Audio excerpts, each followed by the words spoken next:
Well, good morning, folks. It's Richard Gene, the fishing machine here. Right now, I'm staring down at a few bluegill beds, or I think they're bluegill, could be shellcracker. And I see a few pretty good fish on them beds, but most of them, there's very few on the beds because they've basically, what's happened, the full moon was about a week and a half ago, but there's still a few scattered ones right here. From the spring all the way through the summer, following every full moon, you can and will find bluegill, shellcracker, and other panfish on bed. They reproduce quickly, and that's the reason why there's a lot of them every full moon. So let's let this car pass. I'm just here along the roadside right here, and I'm at a place that I hadn't fished, excuse me, in a long time from the bank. And I walked up there, and what did I see? A huge bluegill bed. I thought I seen some shellcracker on it. I'm not sure because I got excited. Run back to the truck, and I'm going to show you what we're going to catch these fish off of. Now, this is the kind of bait right here that is exceptional for a lot of different reasons, and I'll go through it when it comes to bedding bluegill or shellcracker. It's called, and I love them, I've used them before here on this channel, it's a Nico Stonefly, 0.7 inches. So it's almost 3/4 of an inch long. Very, very small compact bait, and I'll show you how I have it rigged. I have it rigged with a 1/80th of an ounce jig head. That's a size 12 hook that's in it, and I've rigged it up and then put a little bit of super glue behind the head of that jig head to hold it. It'll grip it. Loctite's what I use. Causes no chemical reaction to this rubber that Nico makes these baits out of. They're indestructible. I've caught as many as 200 or 300 fish on one bait and still not tear it up when it comes to bluegill, shellcracker. They're that tough, folks. I have this bait rigged with a loop knot. This is 4-pound test vicious mono onto a 9'2" Sam super sensitive jig pole. It's a jig pole that I use for crappie normally, and I just have a TFO fly reel on this pole right here. High vis 4-pound test. The water temperature is probably around 71, 72 on top. Roadside fishing. We're going to get eased down in here, and we're going to put a bait right in the middle of them beds and see. I see a good fish right here. God, there's plenty of big ones right there. Let's just let it fall. Look here. God, boy. Now this one here is no doubt. Look how that one's fighting. Look there, what a bass behind him. Big old bass is following him. Golly, boom. Golly. Now that's the kind. That's the kind right there that I like to eat. Right there. Big as your hand. Great good ones. Now that was some fun. He gave me all I wanted. Hey, there's another big one right there.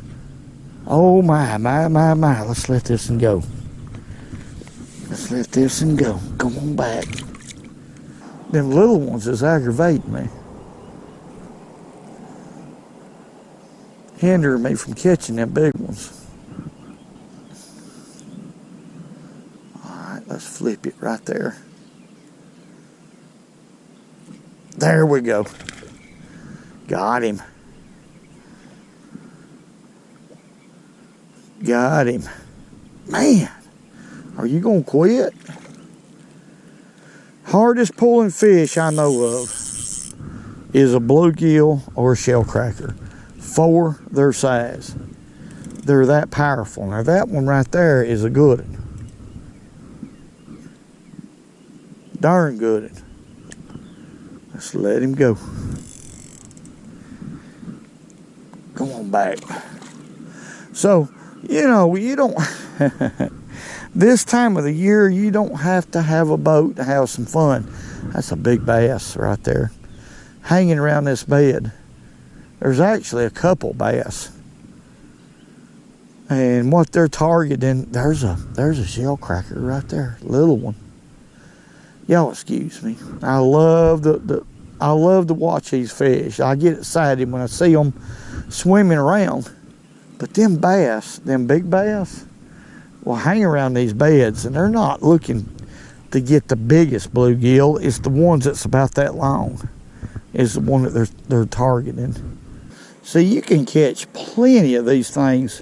You just have to walk and put a little effort into it. But folks, from the bank, you can catch as many of these as you want throughout the summer. Sporty little fish. I brought my forceps this time with me because when they hit this little old bait, they mean to have it. But that one's not going to be big enough. I might have hauled this cooler down here for no reason. He's not going to be big enough, but he's pretty. Let's see. Okay. Let's let it fall, let it fall. Watch that line. Oh, that was a little one. I seen him. There we go. There's a good one. My. I think I'm going to go ahead and put this one in the bucket, wouldn't y'all?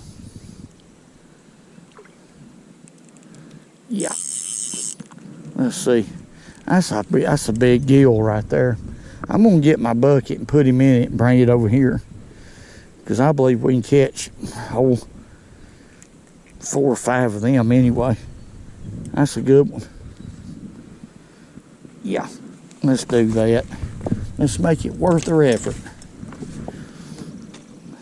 They're delicious eating fish, and they're good for you too, folks. No doubt. Now, I used to years ago, it's been a long time since I've been up here, but years ago I used to catch some of the biggest shellcracker down through here, and it's changed. I mean, the shellcracker is still here in this lake, but their patterns has changed a little bit. Let it fall, barely move it. You ain't got to move it much. I missed one. Just barely move it once it hits the bottom. What you're wanting to do is keep it in that bed. It's just a circle. If it stays in there long enough, they'll eat it, whether they want it or not. They can't stand it. They actually attack it. Let's try right over here, folks. I ain't tried over yonder way yet. There's one. Golly. They have got the power. They ain't no doubt. I see a couple more stir. There's several right there stirring around. Now that's going to be a keeper. That one's plenty enough, big enough.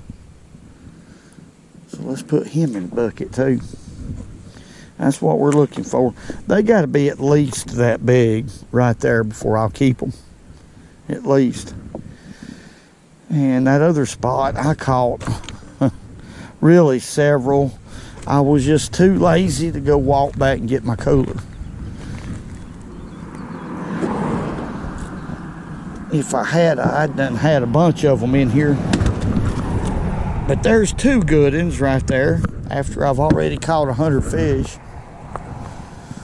or more. But y'all can see this is a big gill bed.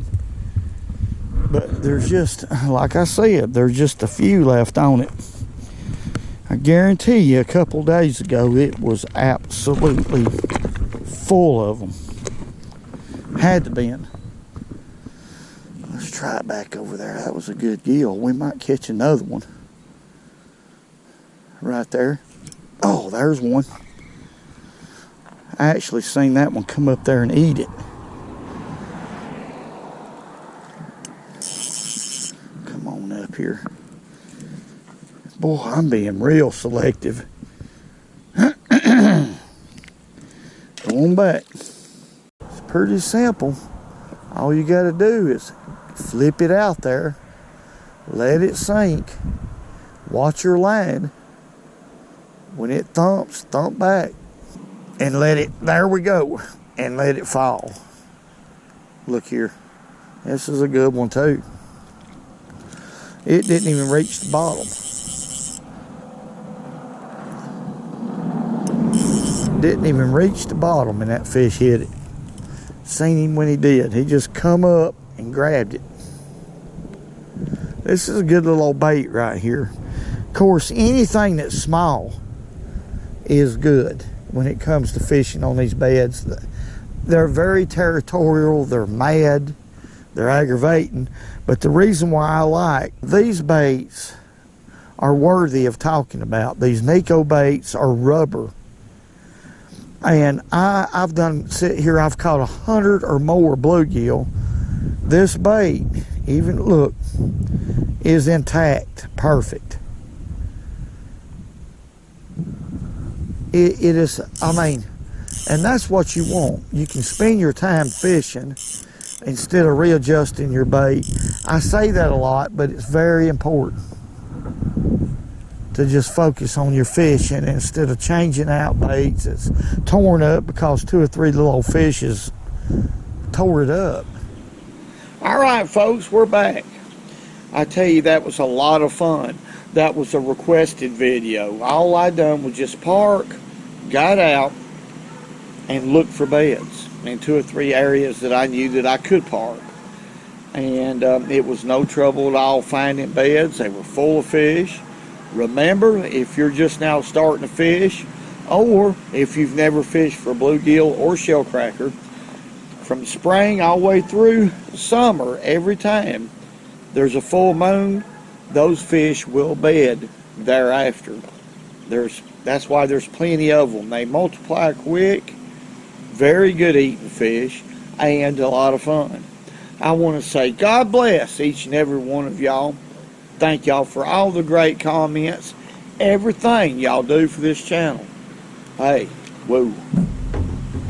Doggone it, I'm going to go golf cart and ride it up and down. I'm going to look at my neighbors. Whoa. And remember, go fishing when you can, because it's good.